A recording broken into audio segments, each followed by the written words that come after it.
Big show, lots to do. The world's a better place because you are here to join us. My name is Matt Brown. I am the host of the Productive Conversations podcast, and it is a Tuesday, the 14th of October, 2025, and we have a lot to go over. Lots of things were trending over the past weekend. This is the Tweet Cap, and we're going to talk about what's been trending and what's been the biggest stories across sports, news, entertainment, and culture. Before we do that, I just want to remind you to like and subscribe to the Productive Conversations podcast on all podcasting platforms and YouTube. And don't forget to check out exclusive content regarding the show across all social media platforms. We're on Instagram at Productive Conversations Podcast, X and Twitter at ProdConvoPod. We're on TikTok at ProdConvoPod, and Facebook at Productive Conversations. And as always, don't you forget to check out our presenting sponsor, Magic Mind. And if you're like me, who has a lot going on in his life, from work to work to podcasting to work and podcasting at the same time, to, just trying to have a social life and be a good person. There's a lot going on. And if you need a little boost, if you need a little calmness in your life, and if you need a nice product that tastes good and helps you have a clearer mind and stay more focused in this world, I highly suggest going to Magic Mind. Magic Mind is the world's first productivity shop, and through signature ingredients such as matcha, nootropics, adaptions, and all that, you'll be able to take this before. If you take this before your day begins, you'll be able to have a less foggy brain. You'll be able to stay more calm in the moment. You'll be able to be inspired to do the best things you want in this world. So go to magicmind.com/PCJune for 48% off your first subscription, or 20% off your. You get 48% off your first subscription or 20% off your first one-time purchase. That is magicmind.com/PCJune for 48% off your first subscription or 20% off your first one-time purchase. Magic Mind, reclaim your brain. So it's Ryan and Jose for this one. Let's talk about the crazy things that are going on. Got some big new stories in the world of politics to get into, a little sports, a little movies. I got some big viral questions for you all.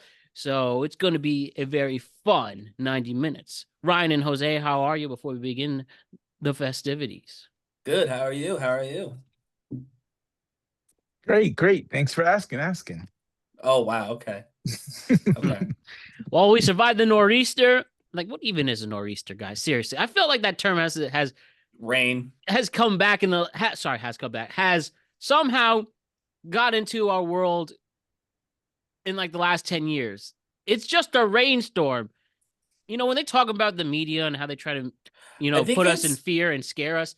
Well, yeah. Literally changing the word rainstorm to nor'easter is more intimidating. I think it's about where it starts. I think it starts it's a rainstorm that came from the Caribbean, but it's not a hurricane. It's like a hurricane, right? Like a hurricane comes from more as a hurricane. I'm sorry. It may have. Yeah, I don't know, but I think it's more about it comes from the same place as hurricanes, but it's just not a hurricane, and so it's a rainstorm that comes from where hurricanes come from, and so they gave it a name. We barely got anything done here. We were supposed to get a total rain out this weekend. That's not the case. We had a little bit of a drizzle. It's a wind. It's been dark for 3 days, but it's not been bad. Just straight up dark. No, I know exactly what you're saying, but I'm glad you all survived. I'm glad everybody's here. And let's talk about what was going on in our world. We're about to get into some real heavy topics. So let's have some fun with it. And again, this is a productive conversation. Just know we're all very close friends. And even when we debate, it's never personal. It's just us, talking about the big questions at hand. So we're going to do exactly that.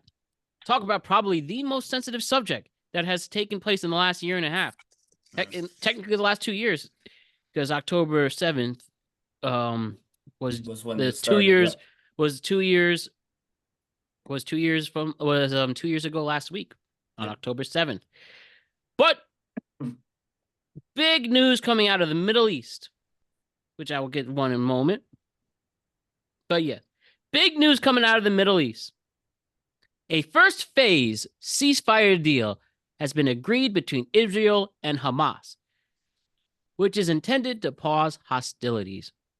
Under the agreement, Israel began withdrawing forces from parts of Gaza and Hamas is to release the remaining hostages within a time frame specified in the deal. Hamas officials claim they have received guarantees from mediators, including the United States, confirming that the war has, quote, ended. Direct quote from Reuters here. However, many of the key issues remain unresolved. Disarmament of militant groups, governance and security in Gaza, the long-term political agreements, reconstruction, and ensuring ceasefire holds. So, no, the war's not officially over. A ceasefire is not the same as durable peace. Peace deal, yeah. There's always risk that violence may resume if compliance breaks down.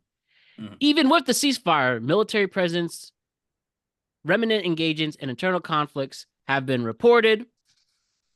The humanitarian situation remains dire. Reconstruction is just beginning, and political negotiations for longer-term peace are still ongoing.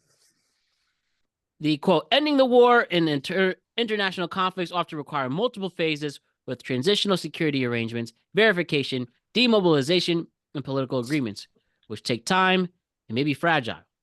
But at the moment, Trump is in the Middle East. I believe he was in Egypt. Still negotiating this deal. But the most important thing to highlight is that we are in the beginning phases of ending this conflict between Israel and Hamas. And I clearly, yes, I put it all out there. So for any haters saying I'm wrong, go bleep yourself. But we have it right there. And my big question to start, ever since what happened 2 years ago on October 7th was as bad as it gets and as awful as it gets, and only leading to more violence and more despair, and seeing all these nations killing children and killing protesters and holding hostages. It's been ugly for the past 2 years. And it's created a lot of protests. In fact, there's a No Kings protest at the end of this week. Another one against Trump. Yeah. But it's just the idea. There's just been a lot of protests regarding this. A lot of social justice warriors on social media pages talking about how a change needs to be made or pointing out the conflicts that's going on. So having said all of this, my question is, if we are truly beginning to create the phases to create this change, if we're about to start the beginning phases to end this war, if we're planting the seed for this tree to grow so that there's a better future, why aren't more people talking about it? Why isn't it leading mainstream news story? Why isn't it the number one story in mainstream news sources? For the ones I've seen, at least, the legacy ones. Now, I'm not outright ignoring the story, but I figured it's not the lead. No, it's This is exactly what a lot of people ask for. All those protesters on those college campuses, on social media, and everything. This is literally what you want. At least it's the beginning of what you want. Well, of course, we said it's not official. This is the ceasefire. Like, the ceasefire is official. Now, obviously, it takes time to enact, but the people who are saying ceasefire now, that happened. Exactly. Factually, that happened. Now, So, that's Ryan, not the same as lasting peace, but it's the ceasefire we all wanted. It's happened right now. Yes. So, Ryan, why are people talking about this more? Why am I not seeing posts of people talking about thank you for this, or this is great, I'm excited? Have you said thank you once? No. No. You want my honest opinion? It's that, and I've never been I've never been marching around about this issue. This has not been my my motivating issue ever. So take that how you will. But when the, ceasefire conversation started, like when the protesters started talking about the ceasefire, right? The world was a certain way, the United States was a certain way. Since then, yes, now 9 months into the Trump presidency, but frankly, they've been asking for a ceasefire since Joe Biden was president. So 9 months into the Trump presidency, plus the last, 4 months of the Biden presidency, we've been asking for a ceasefire. We now have it. But I think it's fair to point out we've got ICE ripping people out of their cars in Chicago. We've had Marines on the ground in Los Angeles. There's currently basically a piece of paper keeping the United States military from invading Portland, Oregon. I think, honestly, there is other news. And so that to me is why the legacy news media is probably not covering this the same way. Because I say this as someone who factually does care more about what's happening in Chicago and in Portland and in Los Angeles than about overall the Middle East. Again, what was happening to those kids is an absolute atrocity. And now we have a ceasefire. And I want that ceasefire to hold because that means we're not killing any more kids. So for Which me, is most important. right. So for me, the story is over. What I wanted has happened, and now it's up to the leaders of these other countries, and obviously, our country is helping to get to that last phase. And that's not for me to worry about. What I wanted was to not have so many kids dying every day, and that's officially now going to be the case. For the activists, I don't know. I would say they're just they weren't ever I serious have to about it ask to the begin with. question once and for all, Ryan. Is it simply because is it simply because the President of the United States, Donald Trump, is one of the spearheads leading to this peace deal? Is it simply because Trump is one of the reasons behind this, You and mean people like just for the don't want to give? activists? Yes. Is it because Maybe, Trump is yeah. the reason why? Let me just get the Trump, bold statement. Is it because Trump is in charge of this? Is why they don't want to give him credit? Might be, yeah. I mean, Simple it's I as don't that. definitely know. what That's it fun. is. Exactly. That's the Achilles heel. That's the big one. You Well, just yeah, and that could be, yeah. I want to make it clear. I should right off the rip that I'm not exactly a MAGA guy. I am not bowing down to Trump and whatever. And having said that, though, we got to You got defend it. ceasefire. It's simply because Trump is in charge of this or one of the leaders behind this. They don't want to give Trump credit. Yep. Yeah, I think that that's a huge part of some of the social media. Again, I do think that, like, again, for people like me, by the way, I do think this is good, and Trump played a huge role in it. Obviously, he's the president of the United States. In terms of elected Democrats, Chuck Schumer, Bill Clinton, Hakeem Jeffries have all come out and thanked the president for his tireless work on getting this ceasefire deal done. So, and I'm fine with that. That's what you should do because he is the president. He worked hard and he got a deal to stop kids from getting, bombed. So there's really no, doesn't matter who the guy or girl in the office is. That's fine. I wanted that to happen. I don't know why the activist class is not giving him credit, other It's than because they don't maybe it's like because him, they don't and like because of him. and I'm not saying the reasons why they don't like him isn't fair or justified, but you got to give the Right. man credit. He did exactly what you wanted. He got that Well, ceasefire. right. And so that's kind of what I'm saying. Like, for someone like me, I was not sitting here saying ending this thing is the most important issue of my lifetime. And again, I do think what's happening in American cities is worse. I'm not worse in terms of scale, but worse as in it's in my fucking home. I live here, Mhm. and shit's happening in my home. The people I live next to are scared. My neighbors are scared. That bothers me.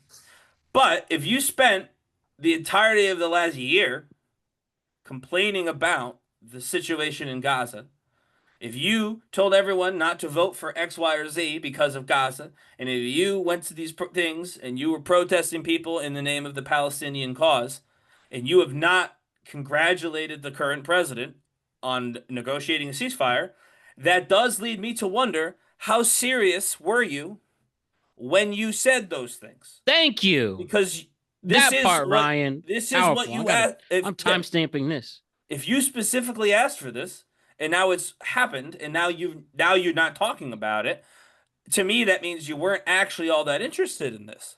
That it was just the And that's where convenient the thing. term social justice warrior comes in on social media. Right. You're only doing it for Mhm. social media clout. Right. And I think, and this is Matt, I don't know, actually I don't know that you'll agree with this. I think there is a part of it where this particular group of people, in addition to not liking Donald Trump, and they don't like Donald Trump, but you know who they hate more than Donald Trump? I'll give you a hint. It's all of the fucking Democrats because they're the Bernie Mhm. Sanders DSA folk, right? Like they hate that group more because that group to them, well, no, that group to them is the one that they can protest without getting the shit kicked out of them by their supporters, which is why they do it. But I think that it's becoming clearer today that peace was not necessarily on their minds. What was on their minds was I can yell at people I don't like about this issue for a year straight. Yeah. And that's what they did. And now that the issue is over, they've simply dropped it. And that's really a shame because, as Reuters pointed out, there's a lot of steps left before this is permanent.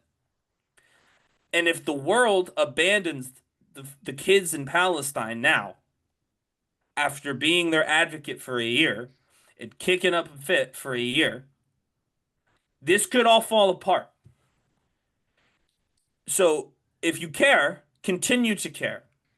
And if you don't care because now you can't yell about it anymore, then sincerely just go fuck off. You're right. If you care, you make sure you give a nice go on Truth Social and thank Donald Trump. Social. Well, you don't have to thank him on Truth Social. Thank him on whatever platform you choose. I mean, yes, what? it comes to a time where you have to let your pride go. The man is responsible. This will be a big pride thing. It shouldn't be a pride thing. You're right. The ceasefire it shouldn't be thing. Ceasefire. You know what I mean? No, you're right. I'm saying for those who, whether they really only did this to get clout on social media or they just hate Trump so much they just can't give him a compliment. This is a reason to compliment him. Trump should be prideful. He did something that fucking Joe Biden couldn't do. Right? Motherfuckers. Yeah. Fuck that. I want the world to know, and I want right now. If I was Trump, I had my 2 fingers up in the air while the motherfucker signing fucking. So to be clear, I will say this. This is my downer moment. I promise. Only one. As we said, this will be a long process. If you're asking me, do I think that the current president has got the patience and the temperament to get this from ceasefire to peace in the Middle East? The answer is a resounding no. I don't. However, they don't know what the fuck they're doing. Yes. However, to his credit, I didn't even think he could do this. So come on, he's Ryan. already surpassed what I assumed he would do. So I'm willing to admit that while I have low confidence in his ability to make lasting peace in the Middle East, he's the president and he's the only person who could do it as of today. So I'm hoping it gets done. And I'm glad for the step that we did get. And by the way, the 20 living Israeli hostages were returned today, as well as 1,900 Palestinian prisoners as part of the ceasefire deal. So we've already seen prisoners exchanged, which is already a good sign, meaning both sides are still currently working through the phase 1 details and honoring their parts of the agreement. So again, I think anyone who can find a bad story out of this is just looking for a bad story. This is obviously not the end of the story, but this is a phenomenal first step. Exactly. Ryan, if there's one man that can do it, it's Donald Trump. No, I think factually it seems on, almost Ryan. Impossible that Trump, of all the people we've Ryan, had, is the guy who's going to get peace in person. the Middle East. If you want my honest opinion, again, peace in the Middle East is so different than a ceasefire in a specific conflict. He needs to take like thousands of years of generational anger.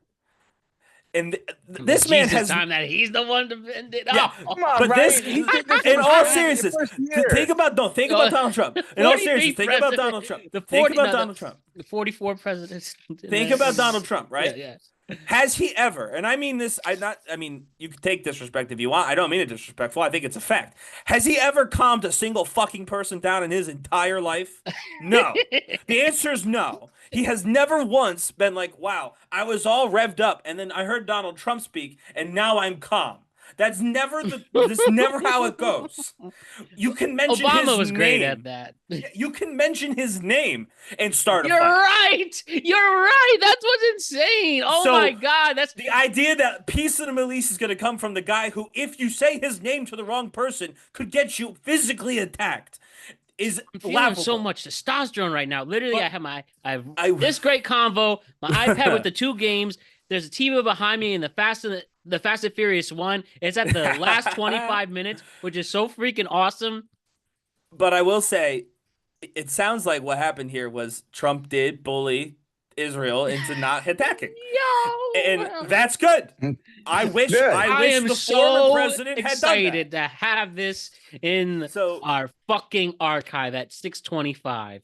Yes, but I'm just saying. To me, that specifically, Wild. he was good at this Man, part I'm loving this. of telling the There folks goes involved. Bijan Robinson, Ryan. That's good. I have him in fantasy. No, he was specifically good at telling the belligerents in this conflict that it was time to be done with this conflict. Do I think that will last in terms of making a peace that will last forever? Dude, I'm loving this because no matter who your leader is, there is a point where you you really just have to just lay the pipe down. And Right. if that's really the case, that take it for what you will. It's a leadership style that actually works. It worked in this case for sure. Yeah. Case, again, I don't know that it worked for lasting peace, but it worked today. Spoilers: Sopranos, second to last episode. Can I say it, Ryan and Jose? Yeah, I've seen the whole thing. So. Okay. At the end of the day, we've seen literally 6 years of Tony Soprano trying to calm his kid down, AJ, right? Yeah. They were at the second last episode where the war between the New York mob and the Jersey mob starts. And he's like complaining because like, yo, they're coming after us. We got to go into hiding. And then you just see literally like 100 episodes of frustration where he's crying. He's like throwing his shit off. And he's like, get the fuck off. We're leaving now. You really do sometimes get to that kind of breaking point. And it seems Trump with this conflict in the Middle East, at least for now, between Israel and Hamas, he finally did. He's like, enough is enough. Yeah, I think so. That's what it sounds like based on reports. Yeah. If only some sports teams could do that. If only some people in my life could do that. If only sometimes I could do it even more.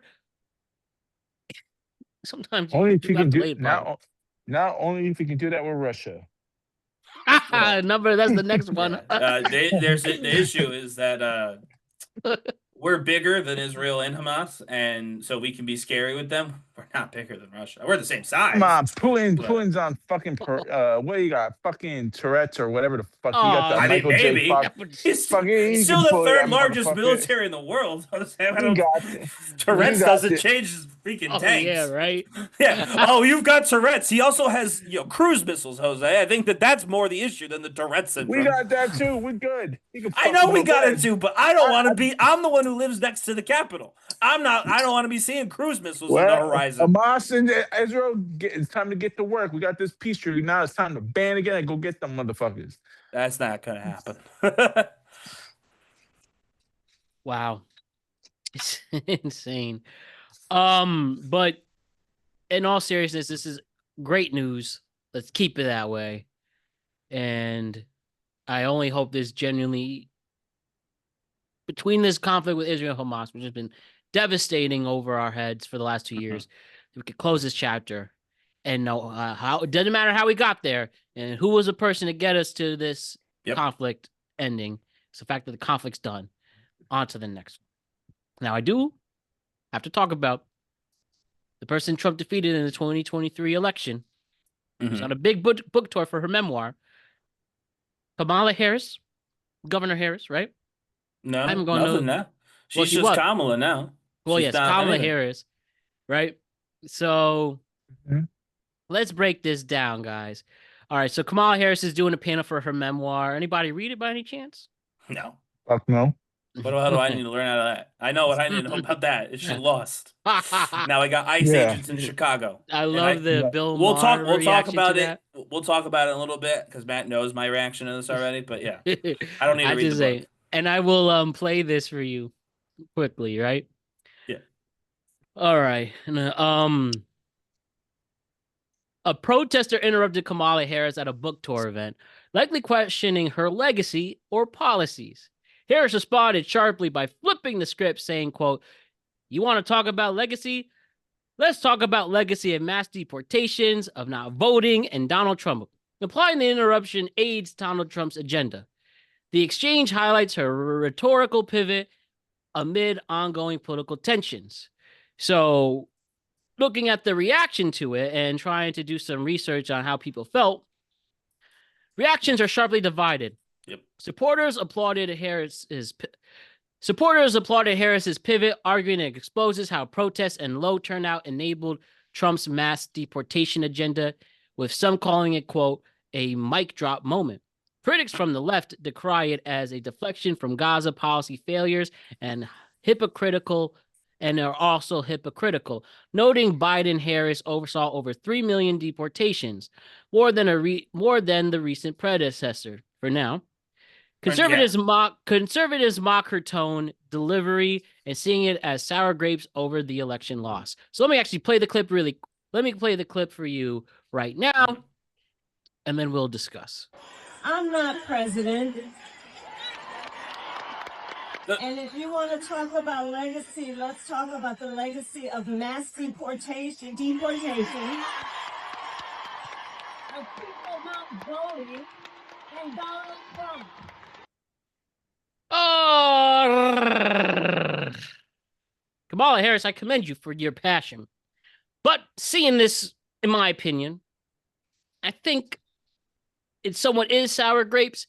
I think she could have been a little more diplomatic. Now, she has every right to show every emotion she wants to in this. Nobody wants to be second place in an election, right? But I don't know. I just feel like if this was the real her taking the political agenda off, we open and say, I am Kamala Harris. I don't know. I don't think she would have been a good president.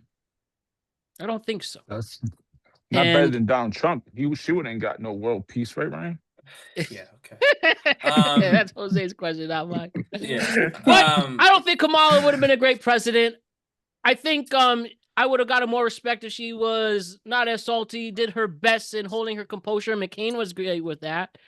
But Barack Obama didn't deport people, American citizens. He didn't disappear people from Maryland. He didn't flout the Supreme Court justice telling them to bring that man back because they accidentally, air quotes there, sent him to a fucking gulag in El Salvador. Obama didn't do that. So McCain had the luxury of not needing to be pissed off. And Mitt Romney lost to Obama too, and he could have had sour grapes, but he didn't. And you know why he didn't? Because in Obama's second administration, we got the Affordable Care Act. What we didn't do is we didn't lose $40 million in health care. We didn't shut down the federal government after trying to give people the health care that we took away so Elon Musk and the guys from Planeteer can get $5 billion. So no offense, Matt and Jose, I'm assuming you're with Matt on this. It's not even a little bit the fucking same. It's not the same. Now, Kamala. Obviously, telling the voters that they fucked up is a really bad election strategy. So I hope this means, and I mean this genuinely, I hope this means you have no,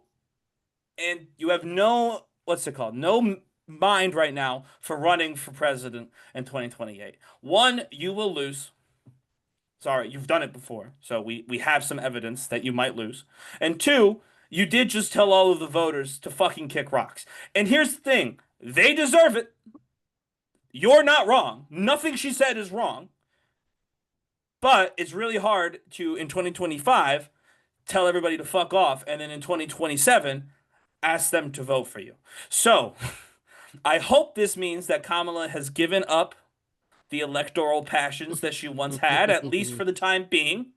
And I hope, by the way, that in doing that, she continues to point out the obvious, that there are people, and I'm going to name some of the names here. We've got the Theo Vaughns and the Joe Rogans, and I have been, you can go on my social medias. I have been the first person to say, it doesn't matter who they supported in 2024. If they're against the deportations and the military occupations now, we should say, cool, great, so am I. Because that's problem number one, is solving that issue. But you can't sit there and tell me, oh, Kamala would have been a good president, and then tell me I don't agree with invading Chicago or Los Angeles or New York when it comes, and believe me, it's going to come. DC, it's already happened. It's going to happen in Portland eventually. You can't tell me you think there's a problem with the Texas National Guard invading another state without that state's governor calling them in, as is currently happening in Illinois. If you tell me that you think Kamala Harris wouldn't be a better president or wouldn't be a good president, with all due respect, that means you support, at least a little bit, what's happening right now. Because all I do know is that the shit happening right now would not be happening if Kamala Harris was president. So if if we still 9 months in, seeing what we're seeing in American cities to American citizens. There are American citizens who have been shot by ICE agents, untrained lunatics who were given a $50,000 bonus. By the way, only people in the fucking government still getting paid, by the way. There are actual military people at food banks because they haven't had they've missed 2 paychecks, but the ICE guys are still being paid to raid fucking apartment buildings in the south side of Chicago.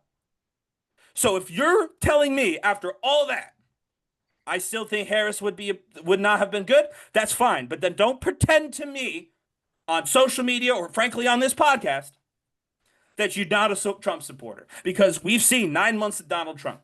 So if you think that she'd be worse than the last 9 months, that means you did it. You picked the guy you thought was better, lesser of 2 evils. If you think this is the lesser of 2 evils, own it. Don't be a bitch. Own it. I appreciate your passion. The one thing I will pivot a little bit is if you see with the character of Kamala Harris, which is my biggest criticism, like her actual character, and before the 107 days after she was selected as the nominee for president, had 107 days to run, yep. Get enough votes to become the president. Don't you think it was a miscue, a bad read, a bad judgment call to see this woman, this person, this politician probably will have a hard time connecting with the American people? She would probably come off what I've said privately as phony, and she just isn't a good fit to go up against Trump, who already had a big fan base coming in. I think that's I don't disagree the problem that. then. So I don't disagree with any of that. I think had our previous president put his country before himself, and he hasn't, and I've said multiple times, and I'll say it again, I was wrong about Joe Biden. There's me on this podcast, and again, I still think he was a better president than Donald Trump would have been in 2020, but that's not the point. The point of the matter is, I thought that most of the reason I wanted Biden was because I thought he was a good person who understood what his role was, which was to try and save the American Republic as we know it. He clearly didn't get that fucking message, and he killed the American Republic because of it. So that is Joe Biden's fault. It is almost entirely Joe Biden's fault. I'm not going to blame anyone but Joe Biden for that. Harris was the only person who reasonably could have stepped in with 107 days. I don't disagree with that. Nobody else had even run a campaign. The people that have run a national campaign, Pete Buttigieg, Cory Booker, all these people, they did it 4 years ago. It's not like they still had all these people around that they could call up and be like, all right, we're running again. Like, she's the only person who was already on the campaign trail. So, but no, I would have never picked her. If you're asking me who I would have picked, if you said, Ryan, you get to pick, that's not who I would have picked. But the reality is she got picked. And so we had a choice, as we have every fucking year, or every 4 years rather, between Donald Trump and Kamala Harris. And the job of the voter is to determine who would be the better president. And so if the answer to that question is not Kamala Harris, that's not an answer to the question, frankly. Who would be the better president? Not Kamala Harris. Not an answer to the question. Why didn't she do her job and convince people to vote for the undecided? What do you mean she tried? I know she tried, but she should have tried better. She should have come up with something else. I mean, sure. That's Monday. I don't think that's Tuesday morning quarterback, though. Yes, obviously. But it is that simple. At the same time, you can argue that. No, I don't think you can, because you have to. The voters have to. So she was doomed from the start then. So you could have put anybody in. Yes, I do believe that personally. But even if that's not true, even if she had a legit shot, the reality is it's not like she didn't run. If she sat in her fucking house in California and said, all right, well, if I'm president, then I agree with you. Be like, you're trying to be the president of the United States. I felt run for president, but she didn't do that. That's what I felt this clip showed, though. But now she's a wine mom from San Francisco, so who the fuck cares? She's got no power. She's not elected to anything. She's just sitting at home, drinking and writing a book. So she can be that way. She's a private citizen, same as you or me. Just saying. Well, yeah. Again, what is there to learn about this book? She ran for president. She could have. That was her opportunity to reflect and try to get sympathy from her writing style. She could have done that, and she could have. Sure. I've read excerpts, but I haven't read the whole book. The book might be shitty. I'm not saying that the book is good. I'm not saying she'd be the best. That's where I'm saying the character of Kamala really came out I felt it came out like in those 107 days, and Donald that's why we Trump- are in the position we're in. But the character of He Donald could Trump have was beaten him. on. She had the opportunity. That's why We I could have think I'm voted for saying. her. I know she should have done a better job, and I know that But we could have done a better job. That's the idea. She should have ran a better campaign. Now we're seeing viral moments of her character being exposed like that for what other people have saw in those 107 days prior. The man said to us, he was going at his nomination. They held up signs that said "mass deportation now." That was the sign, an official campaign sign. Let me finish, please. That was the official campaign sign.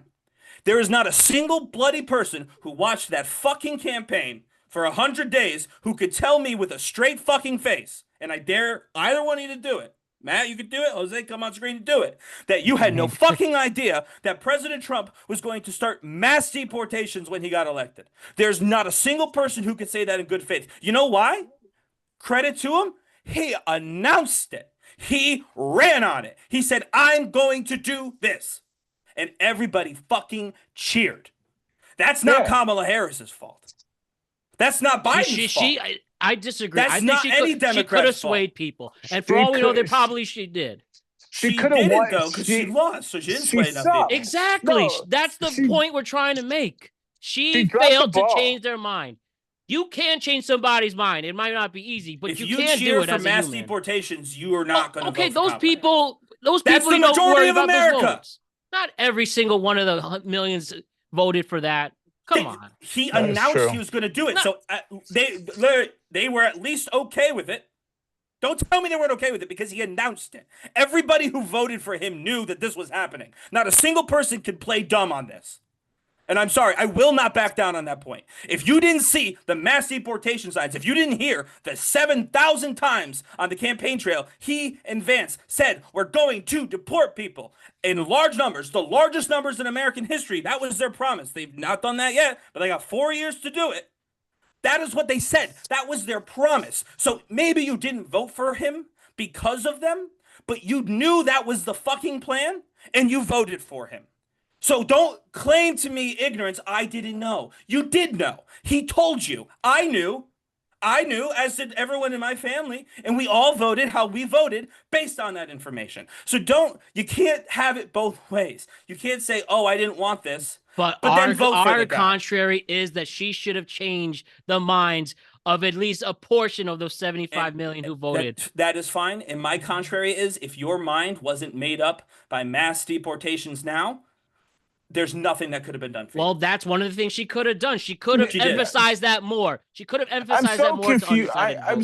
I'm so confused because Kamala in the first debate destroyed Donald Trump, and it was all Kamala. Like everybody was ready to vote for this bitch, and then she just dropped the ball. It's Kamala's fault that we voted for fucking Trump because that dumb bitch was fake as hell. No, it's Kamala's fault that she didn't run the campaign that she could have run. Every single American is asked to do one thing on election day. It is go into the booth and pick who you think would be the best president of the options on the piece of paper in front of you or the computer screen in front of you. I get that part, Ryan. Which means if you picked Kamala Harris, you believed that Kamala Harris, of the two candidates running for president, would be the better of the two. If you did not pick Kamala Harris and instead you picked Donald Trump, that means you believed, don't cool me, you believed that he would be the best president of the two. Ryan, true or false? That is a true or false statement. I don't need anything besides true or false. Let me state, I'm going to answer. Let me state my statement. It's like, I understand your point, and it's true. I get it. Thank you. Well, I'm not saying that, but here's the problem in my mind when I go voting. It's the devil I know and the devil I don't know. Donald Trump put his whole cards on the table for me. All of it. He told me exactly what he wanted to do and everything. Bet something. Matt, tariffs, and yes. Guess what? Some of us, a lot of motherfuckers didn't know what tariff was. A lot of people, let's be real on it. Let's be real on it. Well, she should have explained it in a different way. Let me finish. Sorry, Jose, and then deportation. Let's be honest. Half of America's white. They don't gotta worry about that bullshit. They're not fucking Hispanic, so they don't give a fuck about that. So they're done with that bullshit. With Kamala, I didn't know what the fuck I was getting. She was saying shit. 1 minute she was saying this, the next minute she flipped. 1 minute she was against gun, See, I mean, next here's the minute deal. I own a gun. It's Yeah. the truth, Ryan. No, If here's the deal, because I can tell you right now what the Harris campaign stood for, at least from what I heard. It's why I voted for her. But the reality is, I'm going to be told when I do that, well, she didn't do a good enough job saying it. Even though it convinced me, it didn't convince you. And so that means it wasn't a good enough job. And that's fine. But here's the thing. Yes, millions of people voted for Donald Trump. You know what millions of people did too? They voted for Kamala Harris. So she made a point. Some of us heard it. Some of us understood what was going on. The rest of the people didn't, is what you're saying. I don't believe that. I don't believe people are that dumb. Well, how about this? Ryan, the last thing. Why didn't she go on? Let me just say this one to answer your question. A lot of people did vote it for Kamala Harris. But let me ask you a question. Who had the popular vote? Trump. No, I didn't say it was more. Okay, I said this is the it's first, not like but it was not like okay, everybody voted for Trump and no one But voted for her. it's not like when the last time Trump won, No, where he I'm not didn't win saying the that. popularity No, vote. I'm not saying any of that. I'm That's not just what I'm saying. saying. What I'm saying is she spoke and millions of people voted for her. So millions of people heard what she had to say. We You're got right. whatever message she was trying to say. And that means, to me, Correct. that means the millions of people who didn't vote for her.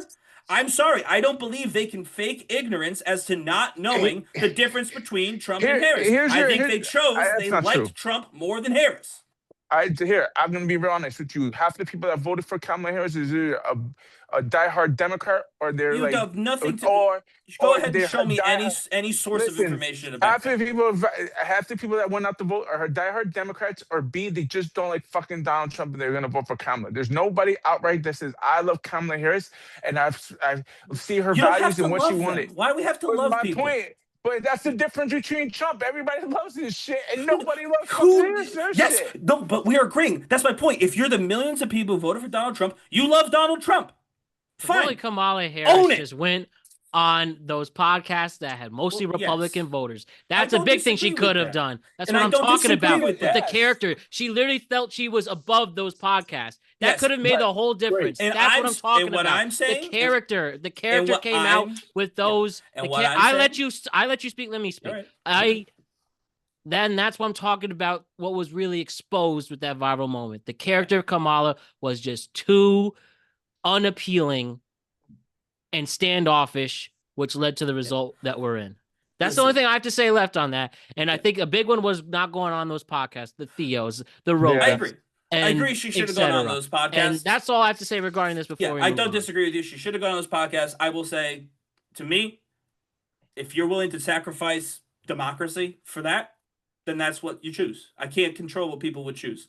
And you're not gonna say anything because I know we have to move on probably. But people listening to this will say, "Oh, that's hyperbolic." Okay, we got 4 years, and then when we get there, you can replay this video and kindly fuck off. Well, all I have to say is whoever's going to be the Democratic nominee in 2028, It's not gonna be. this is your. Well, fine. If we're all going to be fucking dead, then I'll say No, I didn't say that. Well, I don't know. What does that mean? There's not going to be 2028. They're not gonna. He just What's said gonna today happen? that if there's a war, we're not doing elections. Donald Trump said that today. I can pull up the clip if you want. Yeah, but he Well- doesn't have the power to do that. Come on. He He doesn't have the power to do shit. anything. He doesn't have the power to tell the Supreme Court to fuck off until he of did it. course. This is the same guy that says I can he can run again and bullshit. He's talk shit. This Exactly. nigga- That's the another thing. motherfucker's 78 years old. Yeah. This nigga is 1 foot out the door. Come on, 8 years Ryan. old. I don't care. And whatever the fuck he is. But I mean, look, Father Times is about to whip his ass into. Well, there's people Eventually. There's people in that room that are not. Well, the Donald person Trump, who was but- likely going to go up against a JD Vance or whoever, And it's nobody their likes JD chance Vance. to change the vote back. That's what I'm saying. Okay. If you assume from the start that this is a lost cause, It then it will be then you can't complain, bro. This is your Yeah, I chance can. in the next 3 years to try to get people to change their vote. That's my problem with this. That's why this is brought up. Because Okay. you can't just be down in the dumps and just say I'm no, not down no, in no. the dumps. I've moved Yeah, you on did. from You this. just said there's not going to be an election in 2028. Yeah, That's well, a I've depressing moved on, statement. but I've moved on from there. I'm So what? fine with it. So what do you want? Fine So with it. then this is the chance to convince people to change votes. You have to Okay. do everything. All right, If there's then. obviously if there's an election in 2028, don't pick these guys. That seems to be Well, you a have very to figure clear out a part way of what to I do said. it. And I know, I'm saying- Well, I I know mean, it's come on And it now. doesn't happen. Play the clip back, and you heard what I had to say. You really think nobody likes J.D. Vance? And there's no way in fucking hell, which we know he's gonna run after. Nobody likes any of the nobody's gonna stuff vote that's for- happening right now, but it keeps happening.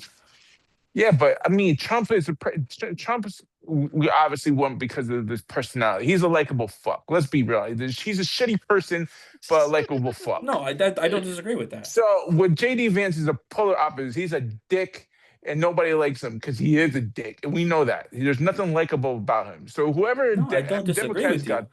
So I'm not really worried about it. No Republican's going to Well, win in 3 years. no, I'm not worried about an election. I'm telling you, I don't think there'll be one. That's obviously you can't win an election that doesn't happen. So you Correct? you ever see there's a music video called Mosh with Eminem. It's dark. There's big it's a protest. It was a protest song Eminem against George Bush. So do you Right. really think the sky's gonna turn red? We're going to have like the Red Army around with Trump, no elections. I'm the one. Like when you make statements like that, I can make assumptions that that's what you think. No, I mean, think about the Like, what do you think? Like Okay, on think November about- 4th, 2028, like what's gonna happen with the election? Like what's gonna happen? Are we gonna have? I think, like we've seen, literally this decade in Viktor Orban's Hungary, or in Turkey, we're going to have a party that has captured all three branches of government, which we currently have. They have a charismatic leader, which we have. And they're just going to come up with the pretext for why they can't secure the vote. It could be a war with Venezuela. It could be some Antifa terrorist attack. It could be any number of things. I'm not telling in you 3 what years will now, you think specifically there's going to happen. be some big news story that will prevent you, that you will not be walking into a booth on the 28th. Oh, sorry, I think in it could happen November for the 2028. midterm, but yes. But in all seriousness, But yes, why do I you do. feel that way? Like, I 'Cause he said understand it. the fear, but like at the same time, Well, he said it. Like I'm not making it up. He said it. So that's why I'm. Why do I feel that way? He said it. So I have to assume he said he was going to deport all these people. He's done it. He said he's going to use the troops to take care of protests in and the you cities. just don't think and there he's could done be it. any person that could truly change the mind of the undecided voter now. There's just nothing. Well, There's how are they nothing whether it's from going on whose mind are they gonna podcasts with change? those people, whether it's making PowerPoints, whether it's going on those doors. I don't know. That's the Well, point. how are You you gotta going? How are figure you it going to out. have how is that person going to do that if there is election isn't happening? Well, I don't know. At the moment, there's still an election. So Yes. until they take it At away. At the moment, there's an Listen. election, which means as long as there's an election, there's a fighting chance that you can win it, and you But have don't to you go think out and in talk this to the time you voters. could change people's mind to not vote Sure. on this right side? No, Can I you don't. tell them yes. you figure out some way to Well, communicate? but I've never said that. that that's bad. I just said I don't think we're going to have an election. That's all But I that's said. what God damn. Someone needs That's to all I get right. said. I'm not. You're not wrong, Matt. Yes, if we have an election, it is incumbent on the Democratic Party or whatever party it is. It doesn't even have to be the Democrats. It's incumbent on somebody to convince more folks to stop supporting the MAGA movement than that last time, because last time the majority of Americans supported the MAGA movement. So you want to stop that. I'm not disagreeing with you. You go and you talk to people. You try and see what it is that motivates them. I'll be honest, it does seem like a lot of people just fucking hate Democrats. So that's going to be a hard one to fix for a Democrat. I won't lie to you. But you try, and you go talk to people and you try that. All that's true. I'm not disagreeing with you, Matt. What all I said was none of that will matter if there isn't an election. Yes or no? Like, yes. I tell If you, there's no so election, At it won't this matter. moment, there's still an election. Right. If in 3 years we do the in That's what I 3 said. years we do the story here about it, Rewind it and back. obviously Yeah. you can say eat crow, Yeah, but don't give. you have don't give to. Ryan a That's the mask. A Don't mask? give this What's nigga, mask? yeah, a mask, because you're starting to be like fucking V for Vendetta, my nigga. You're supposed to be that motherfucker. Yeah, No, I'm not here. I'm not here to. I'm gonna shave my head. That's what I'm listen, talking about. That have sometimes Democrats already- really create this picture that I am watching V for Vendetta. Yeah. They're gonna have to shave my head. You know, I that I know. need my Exactly. Guy Fawkes I mask. got you. And here's the thing: when it happens, it'll be Democrats' fault too. But anyway, so true or false? You guys will blame a Democrat for any fucking thing you want to. I understand that, and we're all friends, and I'm not mad about it. But it's true. You guys will blame a Democrat for any fucking thing you possibly can. So, which is why the Democratic Party itself certainly is probably going to lose with young men in 2028, and then we'll have the same conversation. Well, they didn't do enough, but the reality is you don't You want fucking to like them. know? Is Hold it on, fair let to me say? finish though. I want to just finish what I was about to say. Yes, if we have an election, there's always a chance. But I'm not here to say, oh, I'm going to do this, that, the other thing. Nope. I've made peace with it. There are countries around the world that don't have democracy. There are people who grow up, have families, have successful lives, die, not in American democracy. American democracy is special. It is not the norm. It is the exception. So if the American people have decided that we don't want to be exceptional anymore, and we don't want to have this exceptional form of self-government, then that's our choice. We are allowed to make that choice. We are the people who empower democracy. It's nobody else. It's the American people that empower our democracy. So I'm good with it. If this is it, if everybody voted no on democracy, whether they knew it or not, then that's what everybody voted for. I'm content knowing that I believe in these tenets. I believe in being a good person. I don't believe a political movement needs to convince me to do those things. I think I can do that all on my own, and I think I have a decent job at identifying what good people do and what bad people do to one another. I think deportations are things that bad people do to one another, especially when they're done haphazardly the way that we've done it. I think cutting healthcare is something bad people do to one another. That's what I think. If you don't think that, you don't think that, and that's fine. That's what democracy is. We made our choice. We made our bed as the American people, and I am perfectly content lying in it. But if I'm right, you know what to do.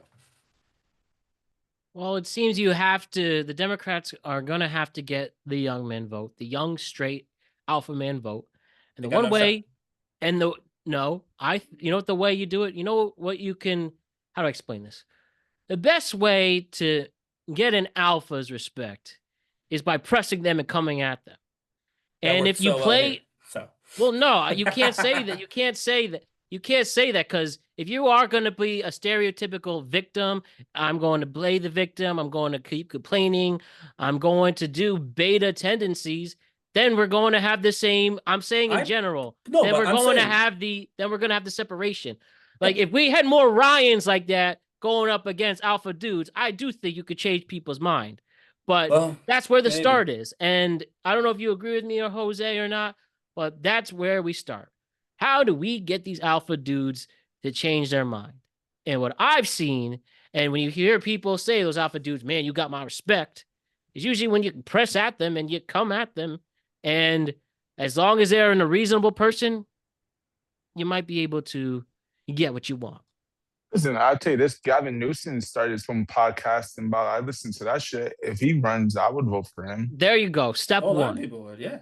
Come Well, he's doing what you're mad saying. cool. And he's doing the Trump shit. He's talking No, shit. he's which doing I what like. Matt said. He's talking shit Right. on people. Yeah, no, I got you. Exactly. I hear you. And I need that. I mean, I'm not fucking with them pussies and shit where fucking give a shit about same sex. That's the least of my fucking worries.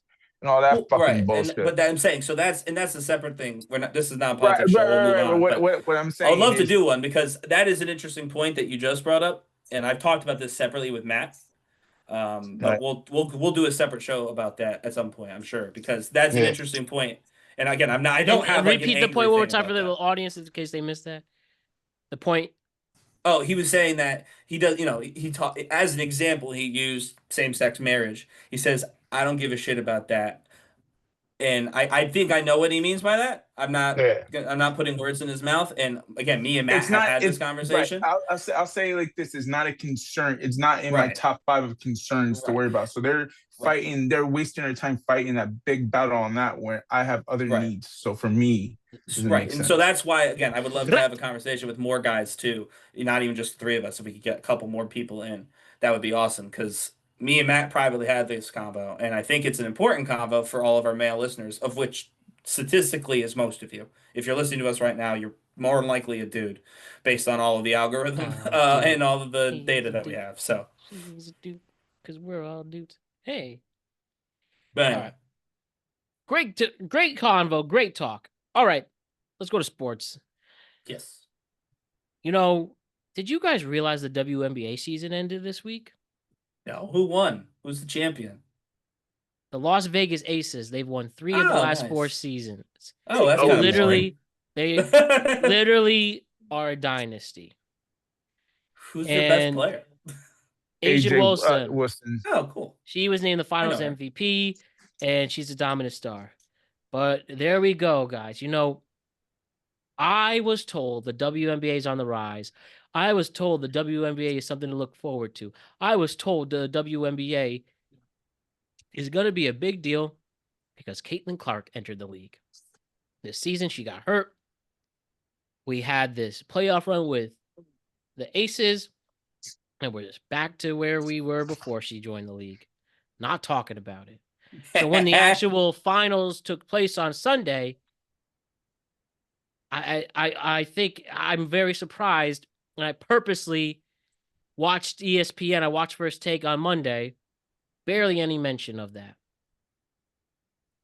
Like, you're really cementing the point where the WNBA is only going to be talked about when Caitlin Clark is there, and what we've seen so far about her race. Like, come on, what a joke. To be fair, the last year's ratings averaged about 1 million people. It did rise to 1.9 million people, so that's something. Good. 900,000 extra people, but the way they were talking about it, I thought it was going to be on NBA levels. Yeah, I mean, this definitely makes the WNBA commissioner's comments about Caitlin Clark and the other stars insane. Yeah. I mean, the names that she called out, were Angel Reese, Caitlin Clark, and there was another one. No, it was Paige Beckers. Yeah. And no, because guess what? I didn't see the WNBA finals. I did see Caitlin Clark's new commercial with Lilly Pharmaceuticals.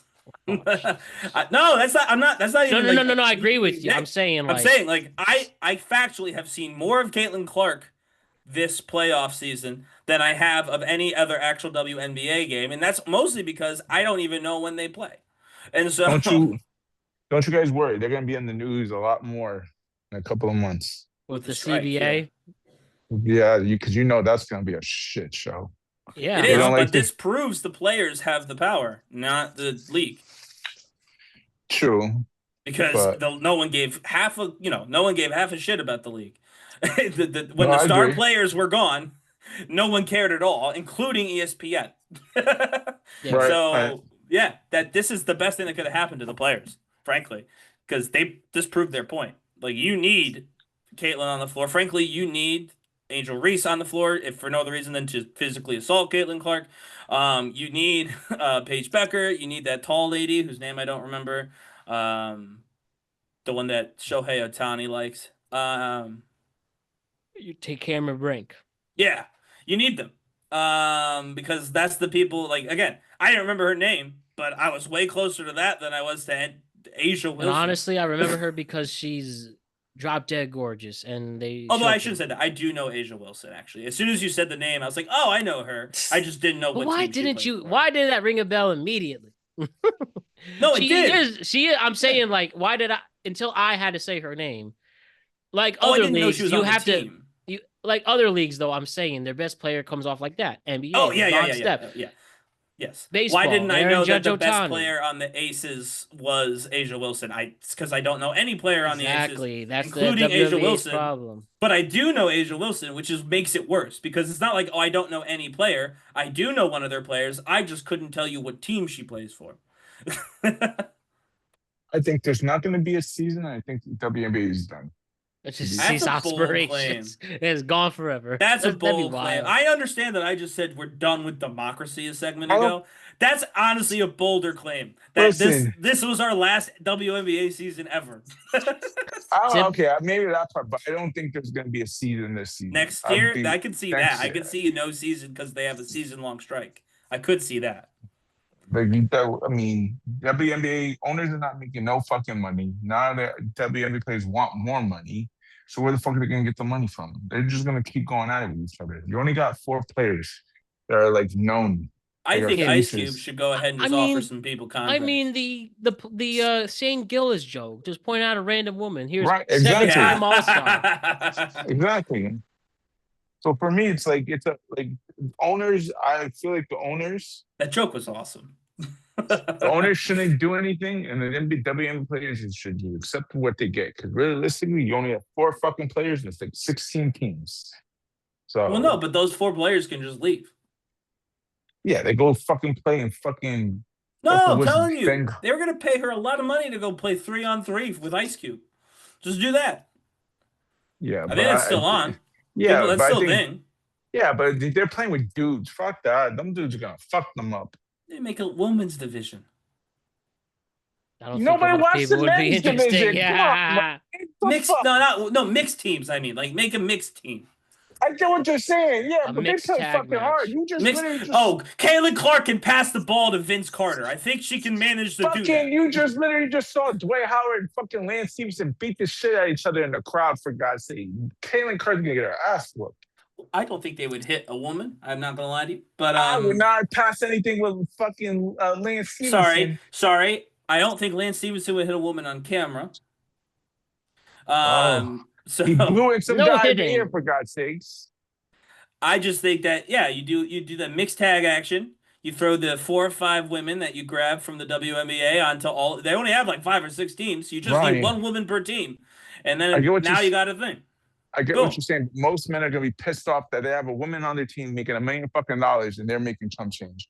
No, I'm telling you that the men won't give a fuck because the men there are people who burned out of the league, burned out of college, and they're just glad that they get paid. Yeah, to play and basketball.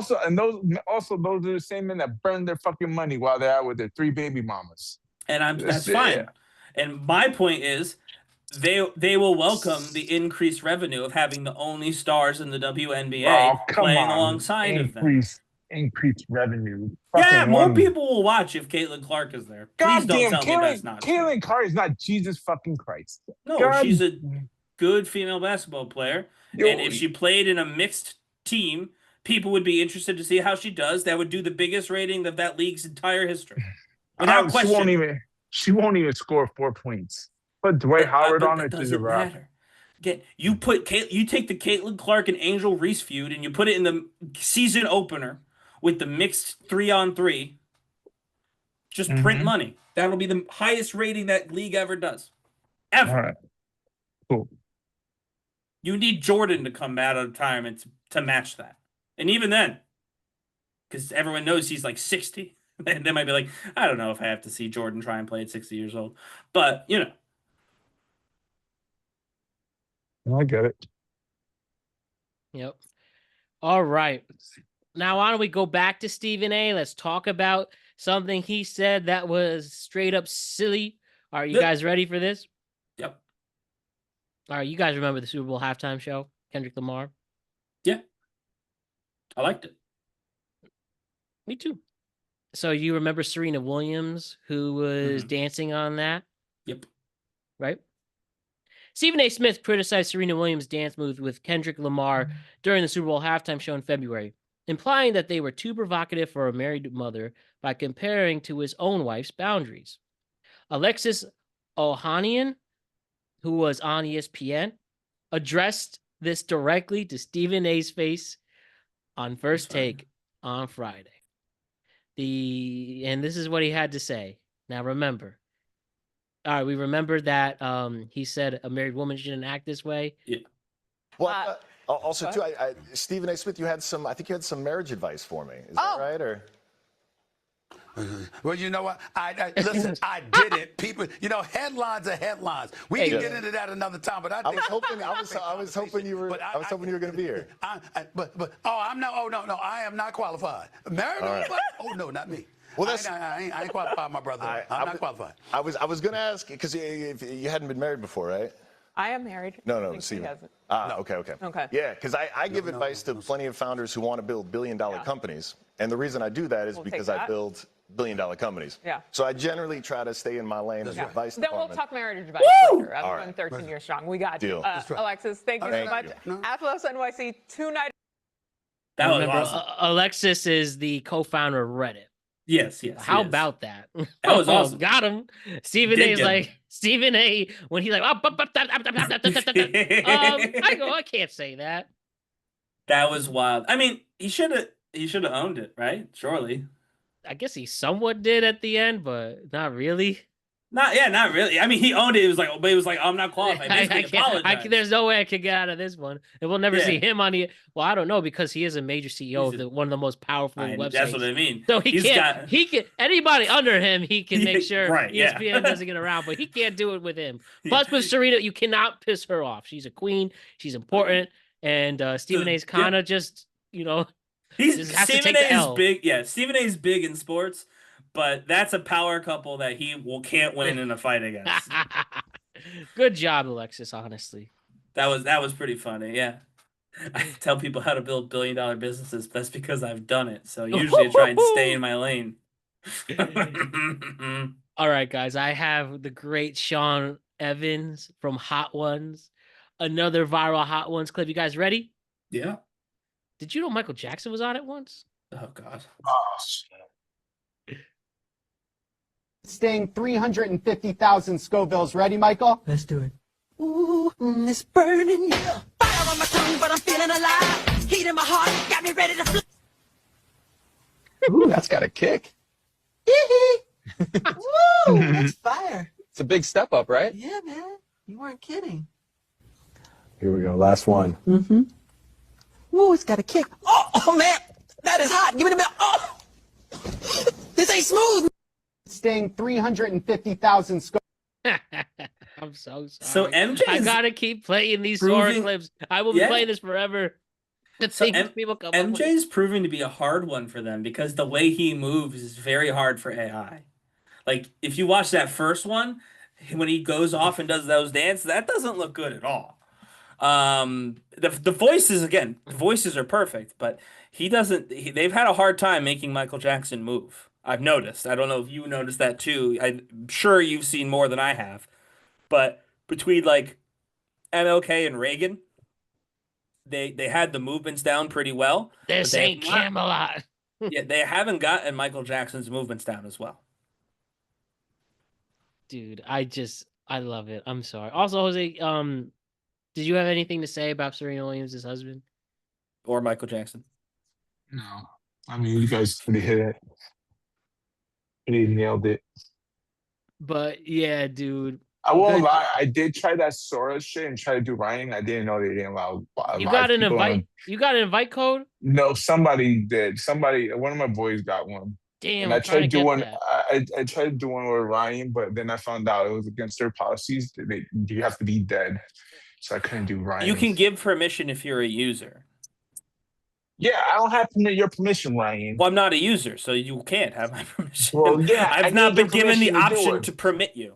I would permit you if I had one. I would allow it. I just don't have one. Because I was trying to do one with you being the shit at Bill Gates just for the fuck of it. I mean, again, would be funny. But no, you could do it, but you would have to get my permission. Yeah. And I don't have an account, so I can't give you permission. But I would. So let me know if I get one. We can make the Ryan Page Bill Gates fight happen. Definitely. That is my goal. All right. So I just wanted to share that. Let's do some questions, guys. I want you right now. Let's take 5 minutes, talk about some music artists once and for all. Tell me, no matter who it is, who are some of the most overrated music artists in the world today, past or present? And why don't we start with Taylor Swift? Let's talk with Taylor Swift. With all this fanfare, there's not a major #1 hit single. There's just announcements on announcements on announcements. What, Ryan? You're giving me a face. What is the song of hers that's being played all over the country? Ever? No, I'm saying for this life of okay. I thought you meant ever. I'm like, not ever, dude. No. Shake It Off, Romeo, and all that. That's 10 years ago now. No, I know. I'm just saying. I thought that's you meant what I'm ever. saying. Like, that's wild. Ever. If you're truly this perfect person who could get hit on hit on hit from all their albums, no matter the genre, you'll pull it off. Taylor Swift. I mean, they lead the charts, but the charts are kind of hard to base it off of because exactly, dude. Her fans stream it constantly, so it makes like the streaming charts are really hard to use. Because like I know my wife alone has streamed that album 9,000 times. Who bought 30 albums alone? Right, so it's like how do you account for that? I want to apologize to the productive nation, saying that this is the most important person in the world. Oh, I don't know about that. It wasn't true. I mean, was it wasn't lying. true. I mean, I was correct. I It was wasn't sarcastic true, from the start. But there really is nothing to base that off of. She just has the loudest little group of fans. She's got a lot of fans, though. I think we do True, have they're to loud, point but that out. No, yes, they're loud, but there's also Lamar's a lot of fans. No, I know. I did not say Korn has a lot of fans. Kendrick might have as many as Taylor, but Korn doesn't have as many fans. I'm talking about the idea of just fans are fans, but if there's an alternate world where people are so infatuated with Korn that the corny people, that they can get these streaming numbers to Taylor's level. If there was a way. Yes, on Earth 14. Yeah, on Earth 14, Korn is the Taylor Swift of that planet. Yes. But I do think it is important to say that I think, whether we like it or not, based on sheer volume of fans, she definitely is ranked pretty highly at current. Again, we could say whether or not the music is overrated or not, right? But number of fans, I think that she's doing fairly well in that department. Just my personal opinion about that. But I mean, again, I understand that there's definitely limits to her applicability in terms of who's a fan and who's not, as there are with most artists. But I think we like to pretend there's not with her. Whereas like Kendrick as an example, like Matt likes to do this thing where Kendrick is, more global than Taylor Swift. And I don't know if that's necessarily true or not, but like people will admit, oh, well, he's a hip hop artist. And so they'll admit that there's a ceiling to that fandom. But for some reason, we treat Taylor Swift's fandom like it's limitless, and it's not, right? It's the same as every other like pop star. Like, she's a pop star, so she's got roughly that many available fans, and she works within that space. That's an interesting. Jose, who is overrated for you? Like, obviously, besides, he mentioned Taylor Swift, but Kendrick Lamar. I mean, jeez, wow, okay. I mean, let's be real honest. What has Kendrick Lamar did? He had the biggest song in the world last year. Yeah, was it because he had beef with Drake, or was it because he's a good artist? I think it's a little bit of column A, a little bit of column B. Okay, yes, so that makes that well. Then that makes you overrated, don't you think? Because you couldn't do it on your own. Taylor Swift did it on her own without no beef, so I wouldn't say Taylor Swift is overrated. I wouldn't either, by the way. I was just defending Matt's choice. Right. That would not be my first choice. But fairness, neither would Kendrick. I know who I would pick. Well, we'll get there. Who's the guy that fucking does the flips on stage? That's literally who I was about to say. Benson Boone. I don't even think he's over. I think he's a clear one-hit wonder. We'll never hear from him again. No, he's got 2 songs. So he's what the hell is the second song? He's got that Moonbeam song. I don't know. It's the ice cream. It's a song. It's on the radio. It gets airtime. But him, I think that act is going to get really old real fast. Listen, he's an attractive man who's a very talented singer. Both those things are true, and honestly, to be a pop star, that's really all you need. So he's talented and he looks great, and I think he could be a big star. But man, he really effed himself hard with that flip. Because now everybody wants to see a damn flip. And what's going to happen when he's 50 years old singing that same song, one of his 3 songs that he has, and he's got to do a flip at the end. He's going to break his knees. He's gonna have to replace his hips by the time he's 35. So I think Benson Boone at the moment is currently a bit of a gimmick, which I think makes him overrated. Now, again, he's very talented. I actually think that he could be something else, but right now he feels like a front flip with abs, which is fine, making him a lot of money, but that's not a longevity sort of thing. Powerful stuff there, Mr. Page. Powerful stuff. Biggie Smalls is another one. Oh, really?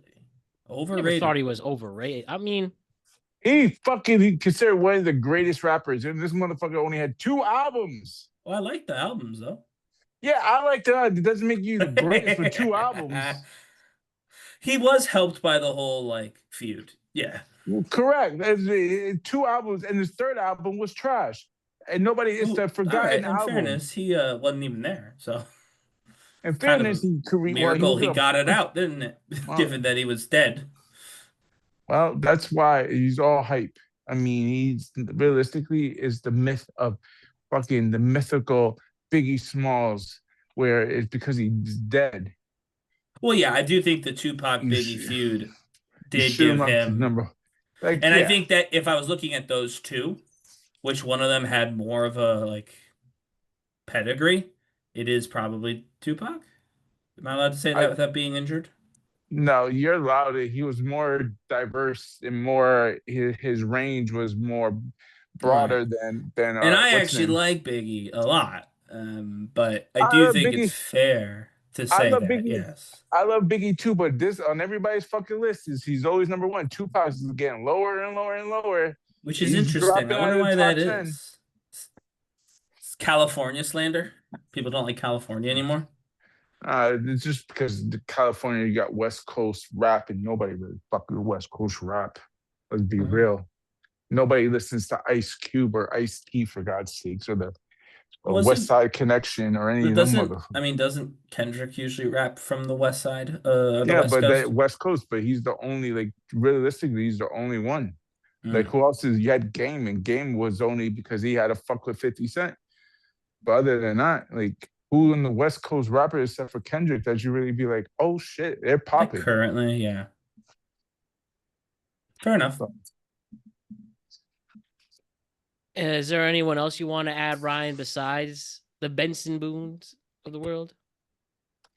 Oh, you know what I just learned? She's not overrated, so it doesn't really work. Never mind. I was gonna say that Gracie Abrams, dude, her dad is J.J. Abrams. I wonder how she got a record deal. But anyway, I don't know. I just heard the name. I couldn't tell you. Or this Charlie XCO XO. Oh, I kind of like her XX Tentacion. Oh, I don't get. I don't get. I don't Charlie get XCX. I don't get her. I do like the Apple song. And no disrespect. She's a little bit of a butterface. I think that doesn't help. Is that fair to say? I mean, it's not nice, but yeah, she's not conventionally pretty. It's not nice. I agree with that part of the statement. Jose. I mean, I like the girls I listen to. I like to be like to imagine I can fuck them. My favorite female artist now is SZA. She's been your favorite for a while. Yeah, we need more scissors. More scissors. You know, one person. No, go ahead. I was like, one person that I like her music. But some people say who's overrated, and we're surprised that she won like the Grammy for Rap Performance of the Year and has 16 million streams. No, Doechii. The Cardi B's another. Ooh, I like Doechii actually. That's where the streaming is a little convoluted. I like Doechii. Denial's a River. Yeah. Anxiety. I like pretty papers. I like those. I like I like her, doing actually. drugs. But some people call her overrated. But I don't have anything to base it off of. I think those people are wrong. I'm not too into the music as much as I can. Like, I don't hear top 40 all the time. I will see what's like. I'll always look at the charts on Spotify, but yeah, no, I like her. I think that's I would call that a hot take. If you're like, oh, she's over, especially because she's only got a couple of songs. Yeah, I don't think she's overrated. I'm trying to think of like the big stars, like who can't draw a crowd, but somehow they do. Remember when she's not overrated anymore, but she was overrated, and I hate this. Yeah, I hate to say this about my girl. My girl's in Fifth Harmony, but Camila Cabello is overrated. Yeah, what the hell happened to her? Yeah, she was hyped to the heavens, dude, and none of that shit worked. I like getting money. I like strippers. I like to fuck. I like dirty talking day parties in Hollywood. I like pills. I like drugs. That's actual lyrics to this Doechii song. No, I know. That's a great song. It is. It really is. But yeah, I'll throw her in there too, even though it's not so much anymore. But there was a time in my life where Camila Cabello was hyped up as like a huge star that she simply wasn't. Yeah. All right. Let's do our question of the day. I was thinking about this recently. What does a dirty car say about somebody? Mm. I felt like it's been mixed reviews. Some people like don't mind a dirty car at all. Some people are like, "Oh, my car's dirty. I don't care." They're just happy to get in a car. But then I was thinking about this, right? I will say, it was from a past relationship, and she had a very dirty car. Mm. And I was thinking the other day, wow, that car was way dirtier than most cars are. There was a lot of just clutter, random stuff. Had a little bit of like a clumped car, like it was like a hoarder car looking back. Mm. And I was kind of surprised because they had the cleanest apartment and most beautiful stuff. Yeah, they put it all in the car. I guess so. Well, that's just one example. I try my best to keep a clean car, and I feel for the most part will provide that. I could use an upholstery change, but like, I'm surprised. Why do you want to be in filth? Why do you want to be I mean, I guess different strokes for different folks, whatever, right? But I don't know. You know, I think that's an underrated thing to think about. What does it really say about somebody who has a really dirty car, if anything? I think it says scatterbrain. Unless it's like, I mean, obviously, if it's like rotting food and stuff, that's a different. No, there thing. wasn't that. I'll give him credit. It was just a bunch of random stuff. Right. Yeah. So I'm putting like take a bucket, put that aside. If they got like food and shit in there that's rotting, that's bad. Like that's a separate problem. But if you just got like a lot of stuff in your car or like a lot of clutter or whatever, or it's disorganized, I think that it speaks to like a clutter brain. I say this to someone who has a clutter brain and has to focus like really hard on keeping things straight, right? Like if you're a person who can just lock in and focus on one thing, then you're gonna get in your car and be like, this car is a disaster and I need to straighten it up because I have to drive in this thing. But if you're someone whose brain is all over the place, I feel like you barely even notice that because you're thinking about 14 things while you're driving anyway. So I don't know. To me, I think that that's what it says the most is, you're not focused. You can't focus and you have too many things in your brain and you don't focus in on and it's important, by the way, to be cleanly, like to be cleanly in your car and your apartment and stuff. So I'm not saying like, oh, it's no big deal, you just clutter brain. No, it's something to work on for sure, but I do think that's what it comes from, is just having like a scattered mind, and like if your brain is cluttered, then your living space is probably cluttered too. Bars. I mean, it's very simple. They're just lazy fucks. Yeah, I mean, that could be true. So the rotting food people, I'm with you. Somebody left a fucking like a little piece.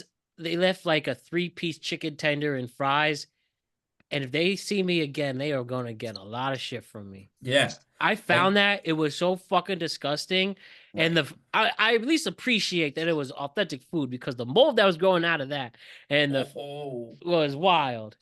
But I'm like, dude, when I grew up, I got pissed. I got annoyed, not pissed, but I got annoyed. Like my parents, like, no eating in the car. Guess what? I have adapted that. Yeah. No eating in the car. I'm sorry, that's not happening for the rest of my life. Yeah, no, and you have to be the most special person in my life to get that permission, and I have to be eating too.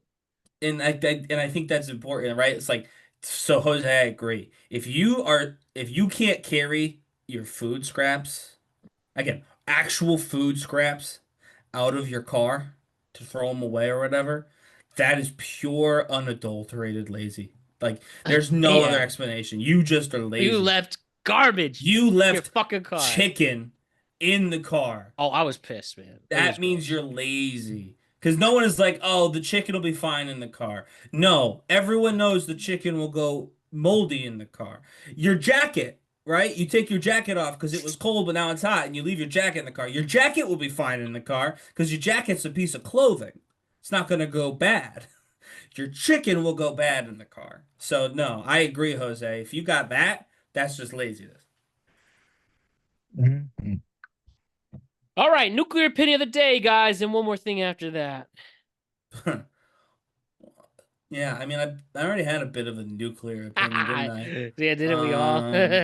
So I'm trying to think of like a lighthearted. one. Mine are usually not lighthearted, but I think that I've done enough not like. I got a hot nuclear opinion. Pizza Hut, Domino's, Papa John's, CC's, Little Caesars, they all taste the same.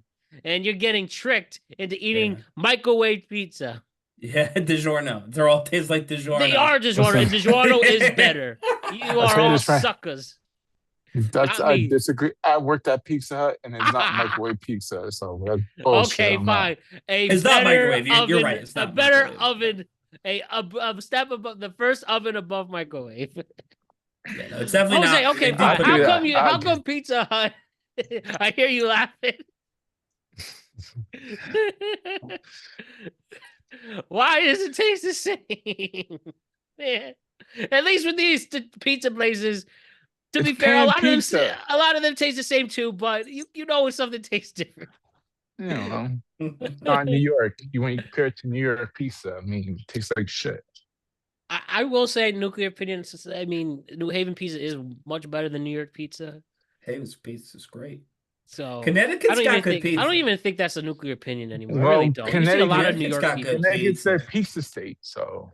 I mean, a lot of New Yorkers say that Connecticut pizza is better. So I don't think it's that nuclear for the pizza. Well, I think a lot of the Connecticut pizza were people who moved to New York and then moved to Connecticut.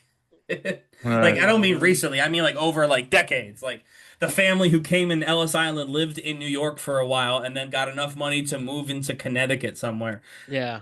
And started making pizza. Like it's over like, the course of a long time. I know Matt has got Italian family. And I have Italian family.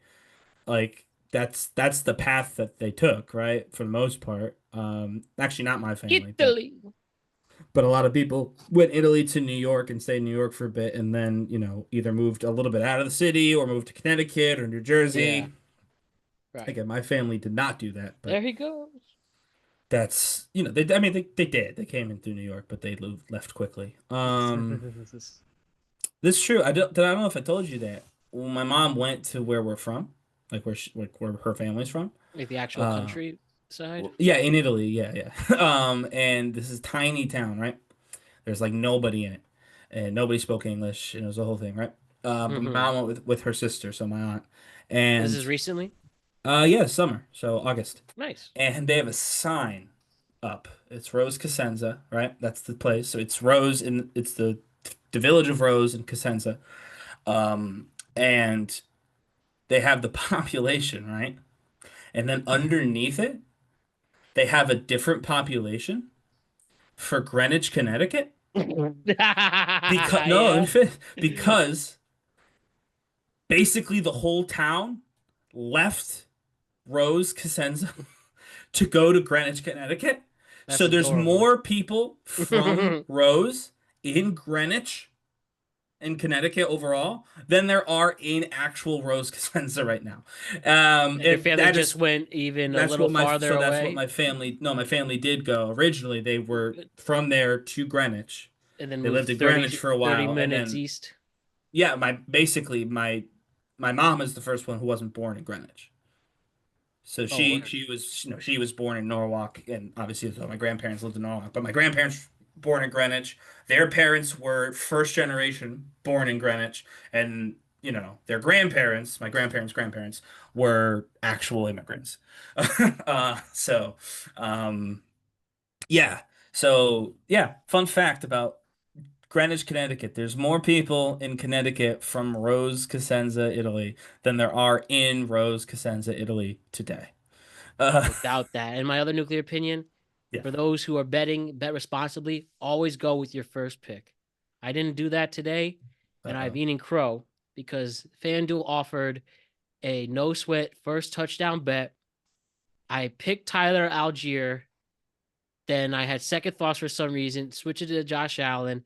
And Tyler Algier, who normally only gets like 1 or 2 yard touchdowns, he pulls off a 21-yarder to be the first touchdown. So that was plus 1,000. And that's great odds. That's a lot of, and I didn't do it. So for the rest of my life, I will always do what I pick first. All right, I got one. Please bet responsibly. Yes, I got one. And this is actually low-key kind of related to the pizza. Have you seen these Joe pizza videos on TikTok and stuff? What's Dojo Pizza? He works at Papa John's. Oh, is he the dude who like gives life advice while he's doing it? No, he dances while he does it. He's a dancer while he's making the bread or the pizza crust, right? And it was kind of funny, and I was like, "Oh, cool, kind of funny, right?" And then other people started doing it from other places. So like the Domino's guys have been doing it and whatever. And then the brands like Papa John's and Domino's started going into the comments and stuff. And I gotta say, that's the worst when they go. Yeah, so that's the nuclear opinion. Brand, and it's not nuclear. I don't think it's nuclear for the people, but I think the brands need to hear this. It's nuclear for the brands. Yeah, you guys are not cool. Nobody wants, like, there was a time where if Domino's responded to you on social media, you'd be like, "Oh, that's so effing cool. Domino's responded to me, man." That's gone. That time is so gone. We are so far removed from when that would have been cool. Now it just kills the joke. And if I was this dude, this dojo, I would beg my employer, Papa John, or whoever, Papa Shaquille O'Neal, to stop doing it because it's going to make the videos less interesting because now it's just full of brands commenting. Full of brands. Not even pizza all the time. Now with just every old brand, Tide is coming in and be like, "Hope you don't stay in your apron." Like, no, it's not funny. Nobody cares. And you're only making a cool thing less cool. So just back off. We all know where they work. We could see, we can read. It says Papa John's on his name tag and Domino's on the other guy's hat. We can see these things. We know where they work. We don't need you to come in and remind us. Enough. That's how I felt with my boy Jordan the Stallion, who all he has is celebrities do this stuff now. The appeal was him breaking down. And I love Michael B. Jordan, but you're and do what you have to do to get the bag, but your effect is never going to be the same. Here with him, here with Method Man, right here. Guys. Here with Donald Glover. I just feel like when we have celebrity and mainstream appeal take over, stuff like that, it's never going to be the same. Exactly. I'm sorry, Jordan. And do what you have to do. You're probably getting generational wealth out of it. But I don't know. Your videos don't seem as a lot of freaking money, but you know. A lot of free money, yeah. But it's just never going to feel the same now because that was you were doing things that, you know, the mainstream wasn't absorbed in. Now you're just them. So. Yep. Agreed. Same with the comedians who are coming back to get put on the spot with Redea. The Riyadh comedy show still going on, right? I think it ends like this weekend or something. Yeah. People coming home and getting called out. Well, America had this as their issues. I'm like, sure, shut up. Sure, I mean, sure. Yeah, we're not mad about those. Exactly. And they are the people who attacked America, so allegedly. But even if they weren't, yeah, you could say, "Oh, America's got issues," fine, but your fans aren't mad about you performing here. They're mad about you performing there. Right. So answer that question. That's the question. No one is mad that you performed. Everybody has to do what Tim Dillon did. Just say, "I took the money like a fucking fake person, a sellout. I took the money like a sellout." I will say, I want to comment though. So what's his name? Aziz Ansari, perhaps because he's got a new movie and he wanted to try and save face. Yeah. He said he was just going to donate a bunch of that to Human Rights Watch, the money that he made. And then Human Rights Watch said no, they wouldn't take it. And so obviously here comes a box office bomb. So again, obviously very funny that the organization basically was like, we're not taking your money to make you look better before your movie comes out. However, if you're the Human Rights Watch, what the hell are you doing? Do you know how much money the Saudi Arabians have? Seriously, do you know? I know it's literally like $400 trillion. And I'm not even. These comedians are being shamed into giving you a large portion of that money. And you're the Human Rights Watch. So you know what you do? You go to these places like Saudi Arabia where human rights are not being defended, and you advocate for those people. You know what you can't do that if you don't have money. Why wouldn't you be like, yeah, I'll funnel the blood money because when you give it to me, I'm going to use it to help the people in Saudi Arabia actually get human rights. Like, That was crazy to me. I'm like, dude, I get it. And again, it is without a question very funny that they refused. Like I laughed when I read it, but at the same time, my brain was like, dude, if I ran a nonprofit and someone was like, I need you to take half of this money because I don't want my movie to fail, and you could just do whatever you want with it, I can't have it because it's from Saudi Arabia. I'd be like, yep, perfect. I got a perfect way, you know what I mean, to use this money that you got from Saudi Arabia. Unbelievable. But anyway, that to me was a big A, very funny, and B, big mistake by not taking the money because you're going to use it a hell of a lot better than Aziz Ansari is, right? So that's my one critique. All right, so we'll wrap it up with the regular stuff. We're throwing in one extra segment for me, Ryan, and Jose if you want to stay for that. But for those leaving, remember, check us out on Friday for a tweet cap as we talk about what's trending during the week ahead. Yep. But no Allison, and she has the night off. So why don't we quickly do a wrestling segment? And let me just ask you, as John Cena is wrapping up his retirement tour, December 13th, literally 2 months from the very day of this recording, John Cena will have his final match in Wrestling Forever in Washington, D.C. in Ryan's backyard. So why don't we just make a clip and let's talk about it right here, right now. Who do you guys think should be John Cena's final opponent? So are you asking my prediction or who it should be? Both. Okay. So the question is, who should John Cena's final opponent be, and who likely will, or I should say, and or likely will be John Cena's final opponent? Because there was a leak that's going to be Gunther. That's just a rumor. I don't know if it's been debunked or anything, but that has come out. I even see Bleacher Report reporting on it. Yeah. I mean, but I think that shows forever. Yeah, I think that's probably who it's gonna be. If you want my honest opinion, I love Gunther, man. He really is Drago. Yeah, and he's good. Even cooler. It's weirdly to say. No, yeah, I like Gunther too. I'm not against it.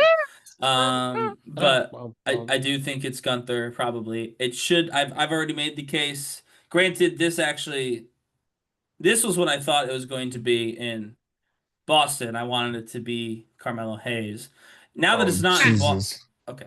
Now that it's not in Boston, I don't want it to be Carmelo Hayes because it's not in Boston, and you're missing a very key part of that story. So I would like it to be what's his name? I saw him at college football recently for NXT's Obafemi. Yeah. The reason why I would like Obafemi over Gunther is I believe Oba and Gunther have a very similar vibe in terms of their very large, very powerful wrestlers. They play a similar monster heel character, or Gunther's less of a monster, more like a wrestling machine, right? Like he's like the Terminator, whereas Obafemi's more of like a monster in the traditional sense, thinking like Umaga, but obviously different. And I think when John Cena beat Umaga, that's when I knew he was the real deal. When I was 13 that was years an old. awesome feud, man. I think that Gunther is already former champ. He's already got some signature wins, some signature moments. I don't know that beating Cena does that much for Gunther. But if you debut Obafemi, his first match on the main roster against John Cena in DC with a win, that's a statement win. And I think you could send him right up from that against, well, I mean, it's going to have to be Solo. Right, and then, or if he's a heel, you could put him against Jacob Fatu. But he's going for Cody's title. No, I know that. Yeah, but I'm like, what happened to Drew? Did they just change their mind? You know what? Fuck it. Even though there's an amazing feud on paper, but you know what? We don't like good ideas. He's doing a movie. Yeah, he's filming something with. He's doing a Batista. Yeah. Is he gonna be actually in? Is he gonna be in the corner? He's in it. He was in Batista's last movie. Yeah, he's in it. He was a genuine. He had a real role. He had a real role. Yeah. Batista fucking bounty hunter bullshit. Yeah. Yeah. He was the one. He was the bounty hunter that was hired to kill Batista. I mean, Drew McIntyre would make a great Bond villain. So who knows what that'll be? But yeah, no, I think that Obafemi could use that win and really cement himself. It'd probably still be with a mid-card title shortly after. but I think he could go John Cena, like Intercontinental Champion, and just hold on to that thing, or U.S. Champion, whichever. Hold on to that thing for a good long while, and then load him up, put him in the, I don't know, Royal Rumble or something. You could really do a lot with Obafemi if you get started with the Cena win. I feel so. Thank God Ryan's not booking. I feel bad for all them Washington D.C. people that spent $11,000 for a fucking Obafemi John Cena Oh my God! Well, there's other things happening besides that match. It's a Saturday main event. No, it's the shit show. It's a fucking house show on TV. Well, yeah, but it's no, not. It's God's sake. It's on Peacock. It's not even on TV. Did you hear who's supposedly coming? Trump. Yeah, Trump. I'm not kidding. Yeah, I know that's what they say, but come on. I will gladly eat crow if that's the case. But well, hey, he's a WWE Hall of Famer. Donald Trump is. Why wouldn't he come? It's either A, and most likely it is Gunther. I think it would be Gunther. Yes. And if I had a choice, either Edge or Jericho. Well, Edge and Jericho don't work there. For now, Edge is out of contract. Edge is out of contract of this country, and then Jericho is about to be either out or is about to be out. E2. I don't blame them both free, but it's possible. I mean, here's my problem. If you look, I don't think of Jericho and Cena though. If you think of the trajectory of Jericho fights, look, he had amazing fights with Logan Paul. He had Cody when he had the second one at SummerSlam. He had the AJ. Cena, yeah. Cena, that's what I meant. Cena, AJ Lee. Like, he's going throwbacks. Like, he can't have those style of fights with Obafemi at all. You're not I think his loss is going to be a big loss. You're not going to squash, but that's the thing. Obafemi's going to come in, is going to be a squash. And you're not going to squash. Well, Gunther's going to probably do that too, though. No, but I think you get a hard-fought battle where John Cena has a chance, and then Gunther comes and takes it at the end. Like he always does. I mean, for God's sakes, he did one with Pat McAfee.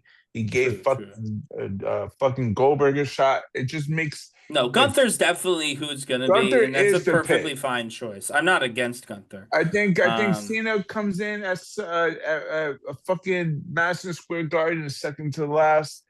Talk about his final in Washington, and Gunther comes in. I do have one last thing to point out.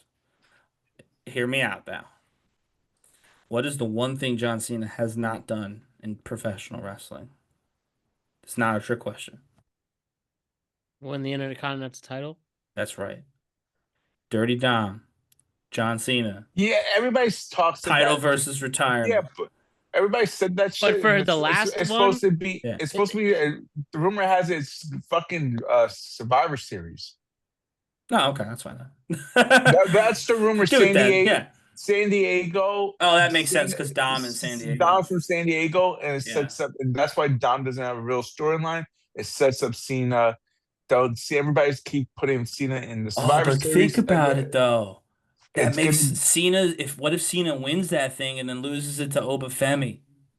Oh, goddamn! I'd rather have him lose the fucking get Obafemi out your mind. It's fucking. He's either gonna lose it. He's gonna lose it. I can see him losing, fucking beat Dominic, wins the Intercontinental, and Dominic takes it back later and give him the rub. Yeah. Because Dominic is a future star, even though he has a shit tattoo in his throat. Yeah, that was a tattoo. Yeah. That's shit. But I can see that. He's gonna put a young guy over, but he's gonna put a young guy that's established. That's Gunther, that's fucking Dominic. That's hey, Bronson Reed just beat Roman Reigns. You can do Bronson Reed. No, not Bronson Reed. I wouldn't do I'd do Braun Breaker. Okay. I would give Braun Breaker the rub. I mean, Bronson Reed did factually just beat Roman Reigns, correct? Yeah, I didn't watch, but no, he did, but it wasn't cheat. It wasn't a clean win. Well, okay, but he's in a Paul Heyman. Yeah, but you do that because you want to give him the rub of losing, but doesn't get completely over on Reigns. No. So. All right. Well, anyway. Yeah. No, Dom could be an interesting choice for the last feud for Cena. And Dom's been killing it. Let's be honest. I think Dom would have. He earned it. Oh, absolutely, he's earned it. Oh, he's been killing it every week. I mean, he definitely. If there's just one guy that I haven't watched since he won the damn thing, and I know he's earned it. I like Dom. Dom from when he first started to now is a completely 180. So I truly think Dom should be in there. I think Gunther should be in there. That's 2 matches. You still have 2 more. I don't know who would you put for another 2 though. If you get Edge back, that's a no-brainer. He's got to be one of them. Oh, definitely. But I don't think Edge is coming back. I mean, I don't either. I would like Edge. I would love Edge to come back. And again, they should offer him as much money as they need for a single match. Doesn't have to be a long contract. Give him a match. I think you need to run Edge and Cena back one more time. Again, honestly, if you do have Dom, if you're going in that direction, then give Cena the title, have him do the open challenge, and let Edge answer it. One night only. Edge versus Cena, IC title. Perfect. That or like you can that's actually they're fucking Ryan. There you go. You got one. You got one out of like 2 years I've been doing the show. That being said, I don't think Edge is coming back. But no, but you can do that for Gunther. That's perfect. He does the open challenge. You don't need. Oh, I would love. I think he should go out on a John Cena open challenge. This is why I want him to get a title. You don't need a fucking big storyline. It just comes in and be a surprise. Gunther comes back out the blue. I think that's why I think his last one is going to be surprising. I think it's either if they can get their hands on Edge, you're going to see Gunther earlier, maybe earlier one of the other shows. If they can't, you have Gunther come back and surprise and do that. Take the IC title for a little bit before he gets back in the world title scene. Because though right now, fucking world title after this morning. That whole fucking thing is a clusterfuck. Like we'll have to see what fucking. You got Jey Uso, you got Jimmy, you got fucking. What a great opportunity for LA Knight, and they picked the same. No, but that's the thing. That just shows you LA Knight's like out of the 6 wrestlers, LA Knight's on the bottom tier.